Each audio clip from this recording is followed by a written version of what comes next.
alors au stade. Allons au stade, allons au stade.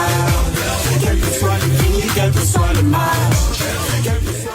Bonsoir mesdames et messieurs, bienvenue dans votre émission Canvox Diaspora, une émission qui met en avant les performances et contre-performances des Panthères. Aujourd'hui, nous avons un chroniqueur, monsieur Nelson Nzeng, qui parlera de l'avant-match du Gabon-Mozambique et aussi qui reviendra sur la performance des Panthères face au Cameroun. Alors monsieur Nelson, comment allez-vous? Je vais bien, comment allez-vous? Ça va, merci. Vous êtes bien installé?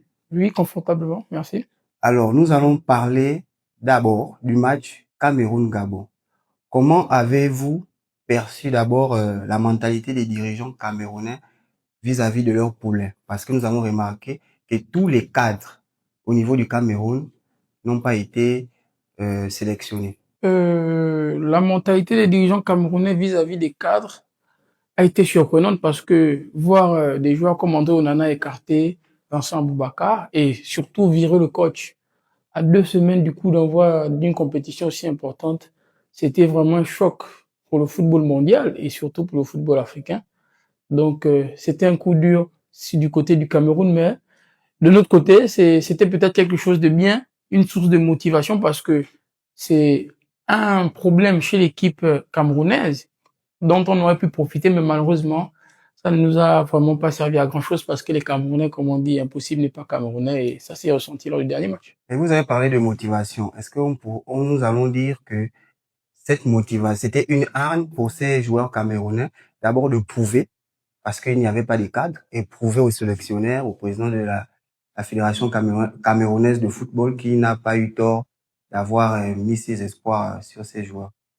Bien sûr, c'était une arme et une source de motivation parce que pour les joueurs, pour les nouveaux arrivants en sélection, il fallait tout de suite marquer les esprits, montrer qu'ils sont capables de jouer, montrer qu'ils sont capables de remplacer les anciens, des joueurs comme Samuel Koto qui découvre la CAN. C'était vraiment important de marquer les esprits dès le premier match et ils ont très bien fait lors de ce match face aux Panthères du Gabon. Donc, c'est un pari gagnant pour le moment pour cette équipe camerounaise. Donc, nous ne pouvons pas parler du Cameroun sans parler du Gabon. Et qu'est-ce que vous en pensez du coach Mouvement par rapport à son classement?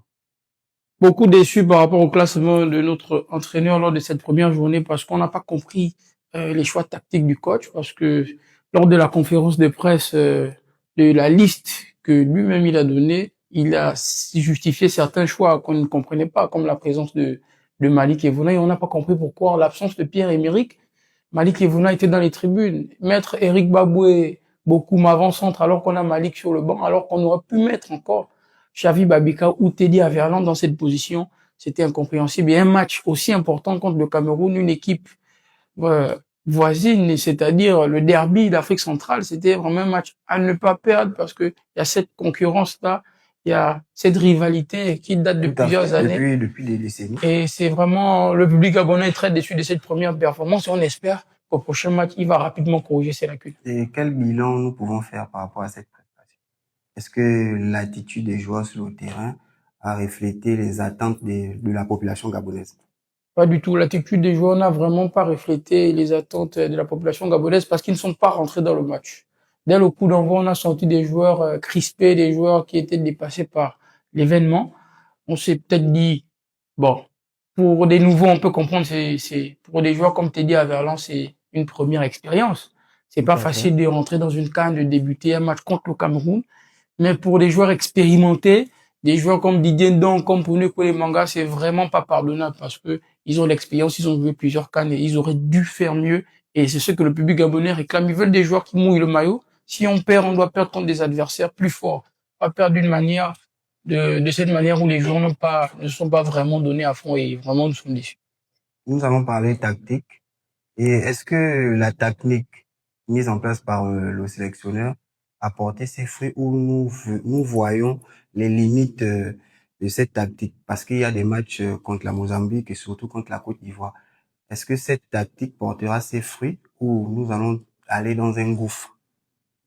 Bon, tactiquement, le coach a montré qu'il était limité, si on peut dire ça comme ça, parce que faire des choix où on a l'impression qu'il faisait des essais lors d'un match aussi important, un match de Coupe d'Afrique des Nations, ça laisse à désirer. Ça veut dire peut-être que le coach Est-ce que c'était le moment de faire ces essais? C'est vraiment pas le moment. On ne vient pas essayer les joueurs en Coupe d'Afrique des Nations. Il y a des matchs de préparation pour ça. Et d'ailleurs, il y avait un match de préparation prévu contre l'Ouganda ou contre le Bénin, des matchs qui ont été annulés, on ne sait pas pourquoi, à la dernière minute. C'est lors de ces matchs qu'on aurait pu essayer, on aurait pu voir quelle tactique faire le jour de la compétition. Mais ce n'est pas lors de la compétition qu'on va essayer un joueur comme Eric Babou avant son tir. C'était vraiment une erreur tactique de la part du coach. Et c'est vraiment regrettable à ce niveau parce que ça nous a coûté cher. Alors, nous allons partir dans la deuxième partie de cette émission et nous vous disons à tout à l'heure. Après le match, détendez-vous devant vos séries et films préférés avec TDN Streaming, accédez à Netflix, Prime Video et bien plus encore. Rapidement et sans tracas, profitez de vos contenus favoris à tout moment. Besoin d'envoyer de l'argent du Gabon vers le Sénégal, rapidement et en toute sécurité. AK Transfert assure les transferts instantanés, fiables et simples. Plus de stress, juste la rapidité et la confiance. Faites vos transferts avec AK Transfert dès maintenant. Montrez votre fierté avec les Panthères du Gabon, avec les frères Paul. Procurez-vous les maillots officiels de l'équipe nationale et d'autres équipes africaines. Authenticité, qualité et passion au rendez-vous. Soutenez vos héros sur le terrain et vivez avec eux à chaque match. Contactez les frères Paul dès aujourd'hui.